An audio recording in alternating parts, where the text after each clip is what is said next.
Howdy, friends. Some of you might know where I'm sitting right now. Some of you are probably going to be like, what's going on right now? We have this little room in the back of the sanctuary. Many of you probably call it the mother's room. Some people call it the cry room. We've been trying to get everyone on the same page and call it the family room. Since I've been here, which is almost 5 years now, the majority of people, when I got here, that sat back here were dads with their little ones because moms were busy in liturgy and singing and ringing and things like this, take care of things like that. And so calling it the mother's room when it was a bunch of dads back here seemed kind of weird. Really, it's a space for families. It's a space for our little ones, including my little one who probably could sit in church when push comes to shove. She's capable of doing that, but being 6 and sitting in a pew for an hour, if you remember that part of child rearing, you probably recognize that it's just not worth the battle sometimes to be able to do that and still enjoy being present in worship. And so we have this room back here.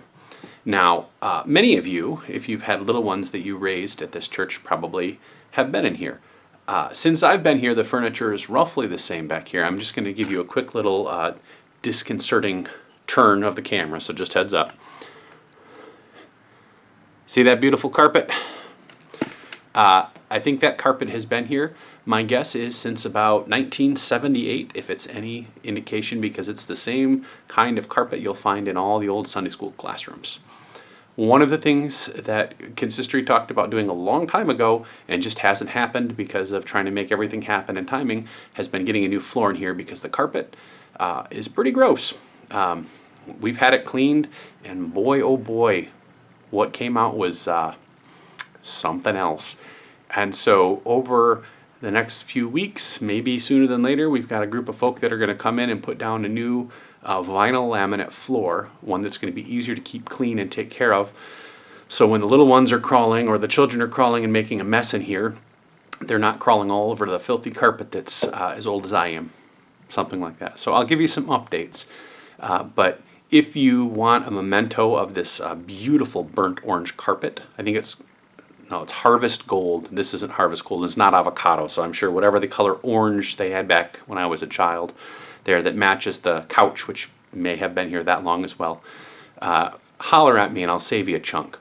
But we're going to kind of refurbish the space so that when we are back together, when our families can come and they need a place to sit, to still engage in worship, to still be able to take a peek out those windows and still feel present in our community and listen to worship and participate, that they can do it in a little area that's a little bit more friendly, cared for, things like that.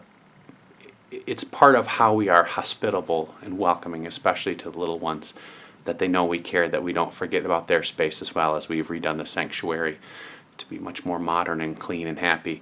Now it's time to take care of this little room in the back before our little ones are back here.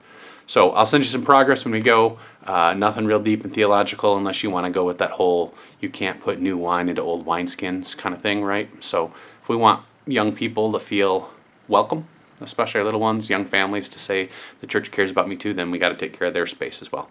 So I'll send you some updates. I hope you're all well. We'll see you all soon.